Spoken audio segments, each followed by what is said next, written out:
শুনেন, আমি একটা কথা পরিষ্কারভাবে বলি, আগেও বলেছি বহুবার, যে জায়গাগুলোতে ঐক্যমত হবে সেটা নিয়ে আমরা এগিয়ে যাব।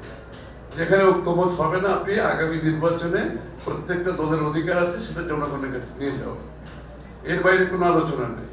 যত ঐক্যমত শব্দটা কি ব্যবহার কি হয়েছে, ঐক্যমত কমিশন অর্থাৎ কি, যতটুকু ঐক্যমত হবে। যেটা ঐক্যমত হবে না, আপনাকে জনগণের কাছে আগামী নির্বাচনে নিয়ে যেতে হবে। আমাদের তো বাংলাদেশের জনগণ কোনো দায়িত্ব দেয় নাই যে বাংলাদেশ আগামী বাংলাদেশ কিরকম হবে, সব দায়িত্ব যে রাজনীতিবিদরা বসে সমাধান করে দেবে, এই দায়িত্ব কোন দলকে বাংলাদেশের মানুষ দেয়। যেখানে ঐক্যমত হবে অতটুকু ঠিক আছে, না হলে আপনি জনগণের কাছে যান না, আগামী নির্বাচনে আপনার ম্যান্ডেট নিয়ে আসেন, আপনি যাই চান তা নিয়ে আসেন, কোনো অসুবিধা তো নেই। আমি তো বলছি কি সম্ভব না, এটা আলোচনার বিষয়।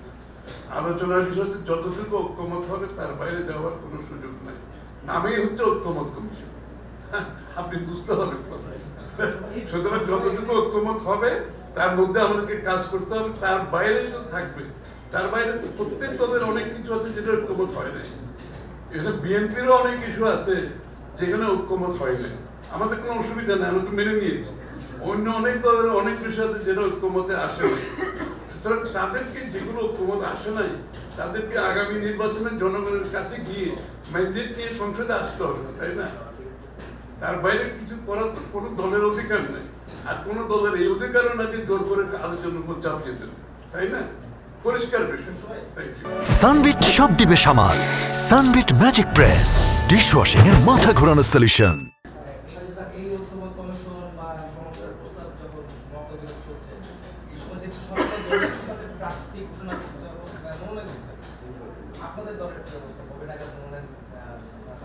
আমরা সময় মতো দেব, আমরা তো একটু রাজনৈতিক দল। আমরা শোনেন, আমরা তো আর দল কি, একটা জিনিস আপনার ভুল করতেছে, কোন দল কি করতেছে এটা প্রত্যেক দলের নিজস্ব সিদ্ধান্ত। আর বিএনপি কবে তার প্রার্থী ঘোষণা করবে এটা বিএনপির সিদ্ধান্ত, এবং বিএনপি সব চিন্তা করেই কিন্তু এই কাজগুলো করছে, তাই না? সুতরাং আরেকজন করছে বলে বিএনপি কে করতে হবে এরকম কোনো নিয়ম তো নাই। যারা করছে সেটা গুড ফর দেম, আমরা সেটা অসুবিধা নাই তো। আর বিএনপি কখন করবে এটা বিএনপি সিদ্ধান্ত নেবে, এবং ভেবে চিন্তে সিদ্ধান্ত নেবে, এবং সঠিক সিদ্ধান্ত নেবে। আমি আপনাদের কত আরে কত এগুলো দেখাবেন না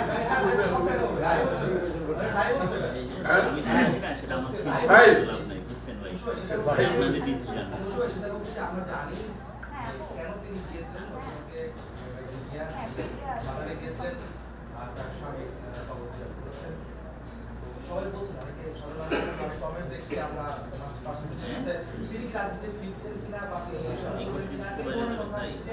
এটা হয়তো শুরু হচ্ছে মাঠ পর্যায়ে, তিনি হয়তো উদ্বোধন করলেন। আরে রাজনীতিতে উনি চলে গেছেন এটা কেউ বলছে না, উনি তো এখনো বিএনপি চেয়ারপারসন, উনি তো এখনো বিএনপি চেয়ারপারসন। তো রাজনীতি থেকে চলে গেছেন কেউ বলছে নাকি? উনি অসুস্থ, সুতরাং ওনার জায়গা থেকে আজকে আমাদের একটি চেয়ারম্যান সাহেব দায়িত্ব পালন করছে, এবং ওনার দায়িত্ব পালনের মাধ্যমে আজকে বাংলাদেশের জাতীয়তাবাদী দল এগিয়ে যাচ্ছে। তো সুতরাং কার রোল কি হবে না হবে এটা সময় বলে দেবে, তাই না? বেগম দিয়ে তখন বিএনপি চেয়ারপারসন আছেন তো, তাই না? আর উনি মাজারে যাওয়ার সাথে এটা কি সম্পর্ক আমি কিছু বুঝতে পারলাম না।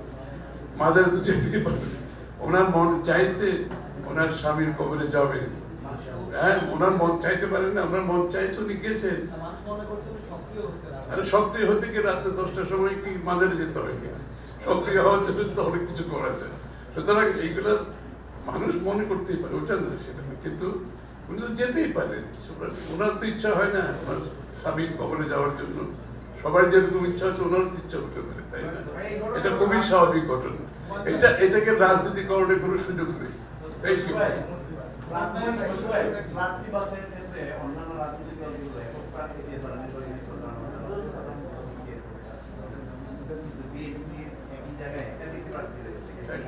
বিএনপি এত মানে স্থানীয় নেতাকর্মীদের মধ্যে একটা গ্রুপিং প্রবল সৃষ্টি হচ্ছে।